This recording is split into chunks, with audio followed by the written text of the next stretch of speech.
I've never been a casual dater, casual hookup, casual sex. There's just nothing casual about me, I'm not going to lie.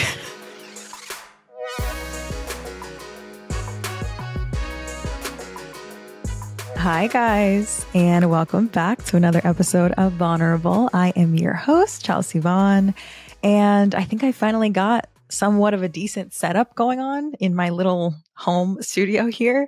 I am not on the bed with the laptop this time. So for everyone who watched on YouTube last week and the bed was shaking, the camera was shaking anytime I talked or moved or laughed. Sorry about that. This time it shouldn't shake. And if you are watching on YouTube, we got little Chelsea in the background here to support us. Look how cute I am. I have a picture in my room. My mom remodeled it. Kind of. Half of it is exactly how I looked when I was here in high school. And the other half she redid, but she put this picture in here. I think it's so cute. And it reminded me of this, I think it was an interview that Kendall Jenner did where she was talking about how she has a picture of a baby or toddler version of herself on her mirror at her house. And so every time she goes to look in the mirror, she sees the younger version of herself. And it reminds her to speak nicely and not criticize and speak negatively to her younger self. And I kind of love that. So I have I used to be obsessed with pictures. I mean, not much has changed, but when I was younger, I always asked for a digital camera. That was my go-to gift for my birthday, for Christmas. It was always another newer, better digital camera, pinker digital camera on my wish list. So I have 4 of them in my drawers right now. I could literally find one in here, I bet. But anyways, literally, look, a Canon PowerShot. I'm thinking about buying the Canon that all the influencer girlies have. And I'm should I just use one of these? Because I feel this would still take fire pictures. 16 megapixels? Anyways, so I have a bunch of photo albums behind me in this closet and a ton of pictures. And I kind of just want to go through and find one that I really like of me when I'm younger and put it on the mirror in my new apartment, wherever that new apartment may be. Because guys, I still don't have a place to live, but we have movement. I am flying to New York on Friday. So by the time this episode comes out, I will be in New York. Thank the good Lord. I will be back in New York. If it's temporary or if it is permanent, only time will tell. My plan is to find an apartment this week. And I'm flying to Vegas in the middle of this week for the Adele concert with my mom. So I need to find an apartment before that. So that's the plan. Find an apartment and sign the lease on it before I leave to Vegas. And I really hope that's the case. I hope by the time this episode comes out, I have an apartment I've already signed the lease for. Please, please, please, please. I've been through enough. But happy February. It's finally February. I know January feels like the longest month in the world. It definitely did to me, as you guys saw in the last episode. I was really going through it. But I feel like I've turned a corner. Maybe I just needed to get that out to you guys and my therapist. But I feel lighter a little bit. I went to the gym a couple times. I saw my friends a couple times. And now that I have a plan, I just feel so much better having a plan in place, even if it's not smart, even if I still don't know what's happening with this New Jersey apartment and this girl. It still makes me feel better to be life goes on. I'm going to get an apartment. I'm going to live in it. I'm going to be happy. I'm going to continue with my life. And Fashion Week's coming up. I need to be there for Fashion Week. I don't want to come back. So this is the end of from my childhood bedroom era of this podcast. It was fun. I really liked it. I actually really like recording by myself. I think it's easier for me to get more open and vulnerable when I'm quite literally alone. But today I kind of want to talk about dating and dating in the context of me and my current mindset and where I'm at.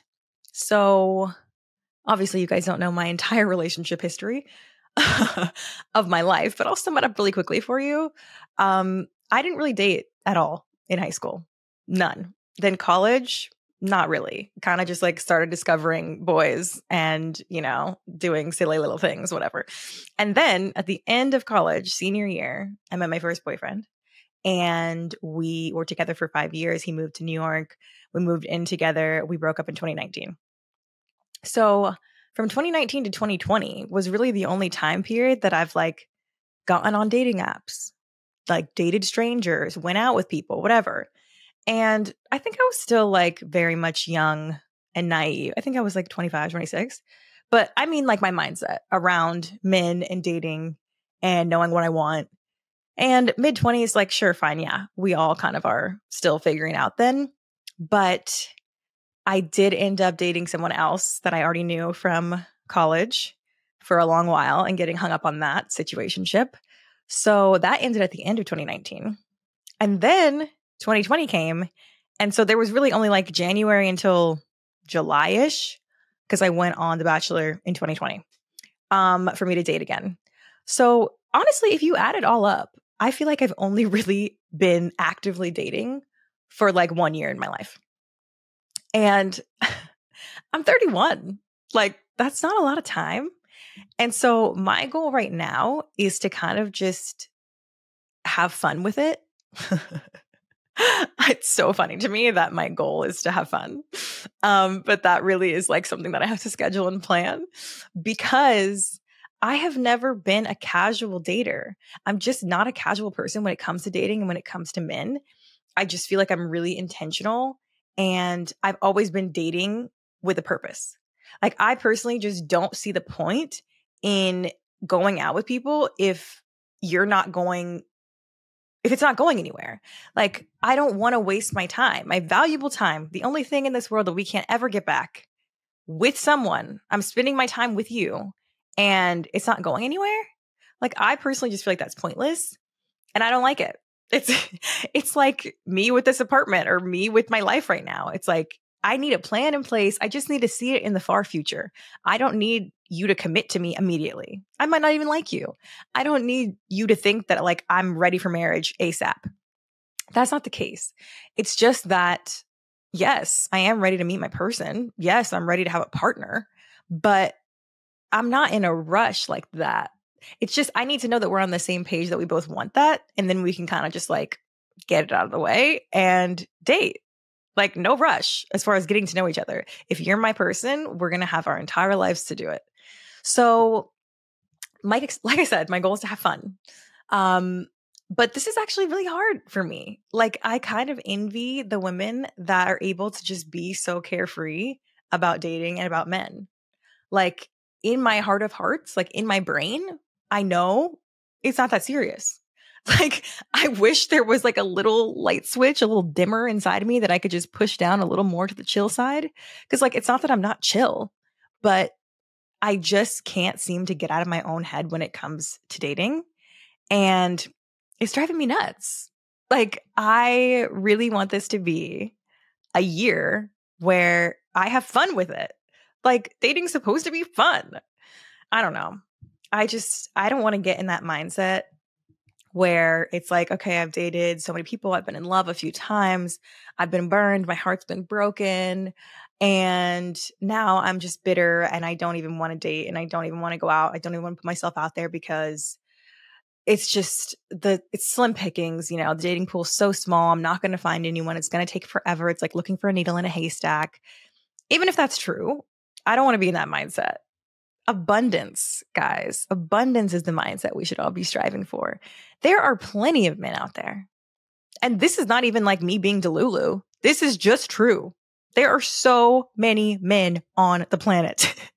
And maybe they're not all in the United States, or maybe they're not all in New York. Maybe my husband is in like Scandinavia. I don't know. But there's so many men. So many. And I know it feels like this whole scarcity mindset situation where we're getting older and society's telling women that you're not going to find anyone. But it's really, truly, honestly not true. And when I think about it, like, if people were to ask, okay, why are you single then? Like, why are you single if you think you're so great, or if you have your shit together and you have a career and you're pretty and you're this and you're that, like, why are you single? Well, my answer to that is because I choose to be. Like, I have chosen to be single because, like I said, I'd rather be single than being stressed out by somebody's son. But if I'm single and I think that I'm a catch, I feel like there's definitely hope that my partner is also out there looking for me and we just haven't found each other. Like, not that the only guys that are left single have something wrong with them, and they're single for a reason, and they're like, they didn't get picked by anyone, and that's why they're still single for so long. I'm choosing to believe that they're single because the timing just wasn't right, because they didn't meet me yet. And that is a mindset I'd rather be in than poor little sad girl who is looking for her needle in the haystack and just can't find any good men. Like, no, I'm not going to be bitter. Not yet. Catch me at 40, maybe. If I'm still single at 40 searching, I'm going to be pissed off. But as of right now, I'm okay. And I'm optimistic. And I feel like I'm just in a really optimistic, positive place right now when it comes to that. But my therapist and I decided that I should wait a little bit to get back into dating, because I was talking to her about this and I was like, I almost feel like I shouldn't even be dating right now. Do you think I should be dating? And she was like, if anyone asks me that question, I tell them no, because you don't want to go into dating from a confused place. Like, that's not ideal for anybody involved. It's not going to end well. Like, it's just not good. And I'm like, yeah, but I'm not confused about what I want. If anything, after my last relationship, I am very much more clear on exactly what I'm looking for in a person. But the confusion comes in with like me being like, I think it's those prompts. I think it's the prompts on Hinge and Bumble that are like, what are you looking for? And then there's so many options. It's like long-term relationship, short-term relationship, open to short-term, but looking for long-term, life partner, polygamy, like open relationship. And I'm like, okay, if we just put it in these little few categories, then like, I don't know what I'm looking for. Like, is there an option to check for I'm looking for my soulmate? Like, I am looking for my person, but I'm not in a rush. I'm casually dating, trying to find my soulmate. Like, that is what I'm doing. But it feels like checking life partner box is a little too serious. But maybe I should just own it. Like, maybe I just need to own the fact that I don't date casually and it's not my thing. Those aren't my values. It's not who I am. It's always been like that. Like, I don't know where it came from. I don't know why, but I've never been a casual dater, casual hookup, casual sex. There's just nothing casual about me. I'm not going to lie. But I do envy the casual people a little bit. Like, I just wish I could be a little, just like have a little casual fun for like 6 to 8 months. That sounds like a blast. Anyway, that's where I'm at with dating. I think very clearly I need to get my life together before I start dating. Because when I was here in Atlanta, I was on apps and I was swiping, and obviously I didn't plan to be here for this long, but I thought, while I'm here, that'll be a great test run for me to just go out with people, knowing that it's not really going anywhere or not putting any pressure on it to need to go somewhere. But then I was stressed out all the time about a lot of things. And also, of course, when I start looking for casual, all these people like want a serious relationship. Like, every time I matched with someone, I'd be like, hey, like, let's go out, let's go for a drink or whatever. And then I would tell them the truth about like, I don't really live here. I'm just kind of here for a few months. And they were all kind of like, oh, okay. And not trying to go out with me. And honestly, I don't blame them. I wouldn't want to go out with someone that there's obviously no chance of a future with because they're moving back to New York. So I paused everything. And I was planning to unpause when I got back to New York next week. But I think I just need to like chill and get my shit together. Find a place to live, get through Fashion Week, get through this very exciting project that I have coming up. And maybe we can try this properly in like March, April. And that'll be better anyway, because it'll be warming up, sun will be coming out, spring vibes, cuter outfits. Like, I think dating in the spring, summer is much more ideal than winter. But that's the plan. I'm going to answer a couple of questions that you guys sent, because I did a Q&A and you guys asked a lot of stuff and I couldn't get to all of it. And I really liked some of the questions. Oh, someone said, honestly, keep doing you. I love the solo podcast so much. I've loved following you and listening to it. Oh, thanks. That means so much to me. Thanks, girly. Thoughts on the Colleen Hoover book? You guys, okay, anyone that doesn't know, I just bought my first Colin Hoover book. It Ends With Us. I want it to be part of the cultural moment, the movement. I want to see the movie. I want to be able to be one of those like snobs that's like, oh my God, the book was so much better than the movie. And I don't read very much, so I never get to do that except for with 50 Shades of Grey. But honestly, I kind of like those movies. Anyway, I digress.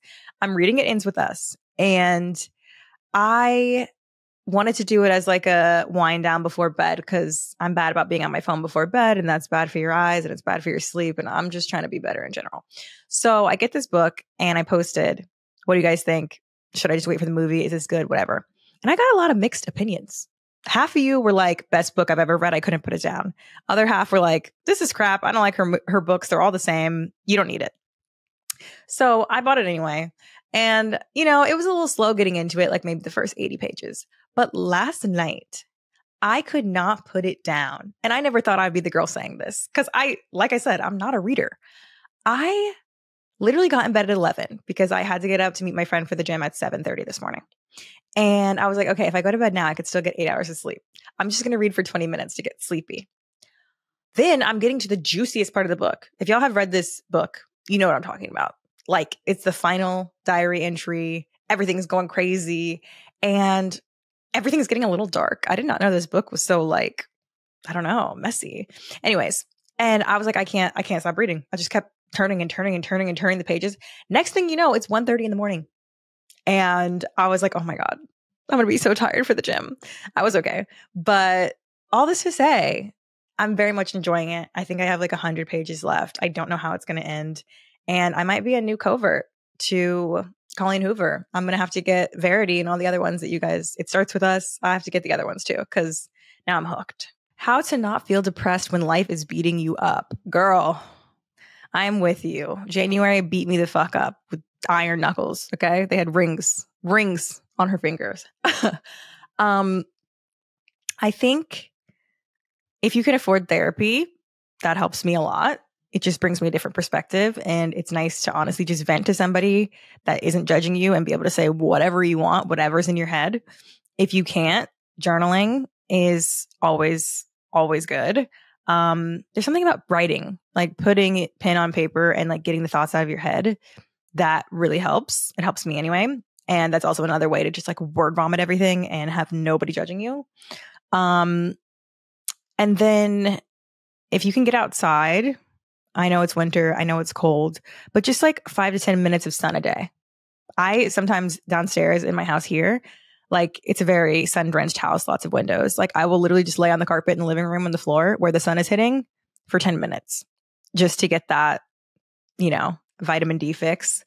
And exercise, I know it's tough. I kind of hate when people are like, exercise, it'll make you feel better. But I'm like, dude, if I'm depressed and laying in bed, the last thing I'm about to do is get up and go to the gym. But if you could just even go for a walk, like listen to your favorite podcast, this one, or listen to music, that always makes me feel better.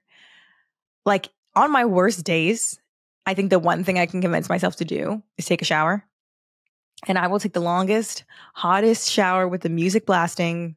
I'll sing my heart out and I'll do an everything shower. I'll shave, I'll body scrub, I'll wash my hair. And that always lifts my spirits. So try those things. Because when you're like down bad, you just have to do something. Like you just have to convince yourself to get up and do something. And it always makes you feel better. I'm turning 30 this year, 30th birthday ideas. Oh my gosh. Happy almost birthday, friend. So for my 30th, I really wanted to go to Greece. That was like my thing. I still have not made it to Greece. But it was just bad timing because there was like another second round of COVID scare at the time. And I had like 10 of us, I think total, 10 girls in my group.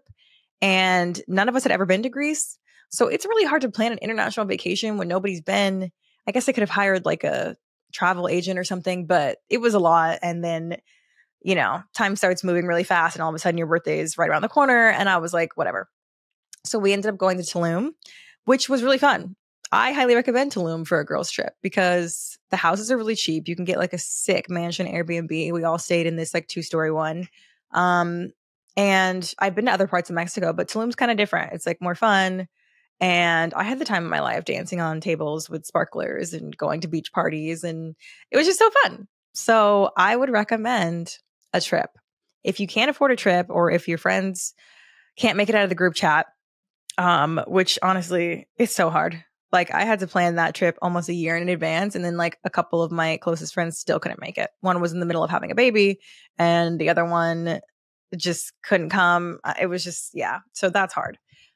So step one is tell all of your friends that you want to come, like, immediately, as soon as possible, so that they can prioritize it and fit it into their lives. And then do a trip. If you can't do a trip, I don't know. I'm a big foodie. You guys know that. So I love a big dinner or a big brunch or something, but like something special. It's your 30th. Like, do something cool. Like I did, instead of just a regular dinner with one of my friends who turned 30, she did like a whole chef tasting menu, rented out the back room. Like, it was a whole thing with like, I think we had like 8 courses or something. So like make it feel really special if you do a restaurant or something. And what else can you do that's fun? You know what I'm kind of loving? I've been seeing people posting like at home dinner parties, which is like intimate, but still fun. Like, maybe you could hire someone and have them do the table setup and stuff if you're not like artsy like that, or if you don't feel like doing that. But do like a whole table setup with menus and candelabras and like, I don't know, cutesy stuff. You can look it up on TikTok for sure. But I've seen people do that and have a cake, and it's really cute and intimate and nice. But you'll figure it out. But just tell everyone immediately. That's my number one tip. Have you ever done speed dating or singles events? Would you recommend? Okay, I didn't tell this story, but while I was here, this was in December, me and one of my best friends from college, we decided on a whim to just book a speed dating event on Eventbrite and go to it after we went to my niece's Christmas show. And it was very interesting. I think it was just kind of like an event that wasn't put together well. It just wasn't very organized, the one we went to. Like, the girl that put it on was trying really hard, and she had collaborated with the coffee shop. And so the coffee shop like closed down, and the owner was there, and it was like an after hours thing. And honestly, there was a pretty good turnout. Like, I think there was like maybe 8 girls and 8 guys. And so me and my friend were wondering, like, what would they have done if we didn't show up? Like, there's barely any guys here. And then as we were talking to people, we started to realize that pretty much every guy there was there as a favor to the girl who put on the event. Like, it was their friend, and they just promised her they would come. And nobody was actually trying to date, really. Also, there was no age range. And I think that's a big mistake. Like, you can't just invite anybody to a speed dating thing. There were people there that were old enough to be my father. And I was sitting across from them at the table, like, and even one guy was like, I feel really out of place here. I was like, honestly, I don't blame you. Like, I felt bad. But yeah, the ages were across the board. Maybe I need to like throw one myself. Clearly, I have all these ideas of how it could have been better, but it wasn't organized. So that's why I would say I wouldn't recommend that one. I would recommend going to one that you knew was like reputable. Like, there's some in New York that I kind of want to go to that are like invite only closed private social clubs. Like, I would do that again, or I would do that for the first time. But a random one on Eventbrite, I would not do again. Yeah, because we didn't even do like the one-on-one across the table. Like, if you guys have seen Hitch, like speed dating like that. It wasn't really like that. It was kind of just like tables, and then we had cards that were like conversation starters, and it was fun. And honestly, my freaking best friend, she cleaned up. She got a number. She went on she started talking to him. I don't even know if they ended up going out. I don't think they did. But she did get someone's number and was texting them for a week. But I left exactly as I came in, single. But it was a fun story. It was a fun night for us. But other than that, meh. But if you can look up in your town, like in your city or whatever, reputable ones with reviews and stuff, then yeah, why not? Why not be in the same place as people that are the same age as us? And like, worst case scenario, you get a fun story out of it. Okay, last one. Someone asked, what is your process to creating a vision board? I'm curious and I want to make one. Okay, so I don't really have like a crazy process. Like, I like to pick out magazines, like ones that I like, about things that I like, lifestyles, fashion, health, wellness, like those kind of magazines. And then I will just flip through the magazine and I'll pick out words that like speak to me. Words, pictures, images, colors, anything that I feel like speaks to me, I'll cut it out. And then I'll go through all the cutouts and think about what I'm trying to accomplish for the year. Or I listened to Mariana Hewitt's podcast and she talked about how she makes a vision board for every quarter because it's easier to like hone in on your goals if they're more, I don't know, cut up into chunks. But I don't know. So decide how big this vision board is going to be. Is it going to be for the entire year of 2024? Is it going to be just for the first half, one quarter, whatever? And then think about what you want to accomplish that year. And then I'll pick out all the things from the cutout pile and make words, it depends on how things fit together aesthetically, but I want it to look good, but I also want it to mean something. But it doesn't matter if it means something to you and nobody else gets it. Like you're the only one looking at it.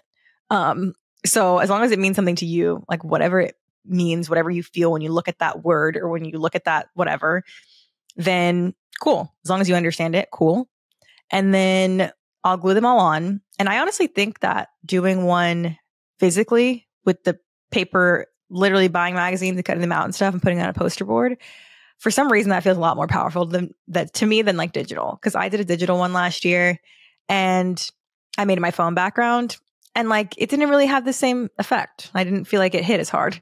So yeah, it's annoying to find magazines and buy them and cut them out or whatever. Or it's fun. It's kind of like putting together a puzzle. But I think you need to do it physically. And then I'll glue everything on and put it somewhere that you'll see it every day. So like I used to have one on the back of my door. In my old apartment, I had one in my office. So I just put it in a high traffic area where you always have to look at it because subconsciously our brains are always taking in information way more than we can even fathom. And every time you see it, you're subconsciously putting that in there. And it supposedly, from what I've read, helps you take actions towards things that push you towards your goal. It's like manifesting. But that's what I do.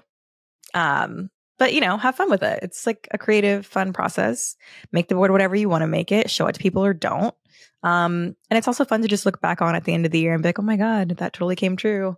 And I didn't even realize how it was going to manifest itself. Like I thought it was going to be this and it turned out to be this, but it's still true. And that was like with my Sports Illustrated thing last year. I was like, I wanted to be on the cover of Sports Illustrated, but I made it into the top 24. So like technically that came true. I should have been more specific. Be specific on the board. Be specific. Okay, that's it, guys. Thank you for listening. Next week, I think I'll be back in studio. So thanks for, being here and putting up with the homemade makeshift vibes. I kind of like it. I think I might start a YouTube channel. I've been really feeling like I want to vlog lately. And I've been on YouTube more because of this podcast when I post like the full clips and like the shorts and whatever. And I see people doing vlogs about like life in New York or day in the life or apartment tours. And I'm like, I could totally do that. And I would like to do that. And I like talking to you guys in more long form content. So YouTube channel and vlogging might be on the horizon once I get a real camera. But yeah, if you guys want to find me, I'm at Chelsea Vaughn on Insta, at Chelsea Vaughn _ on TikTok. And we're at Vulnerable Pod on everything.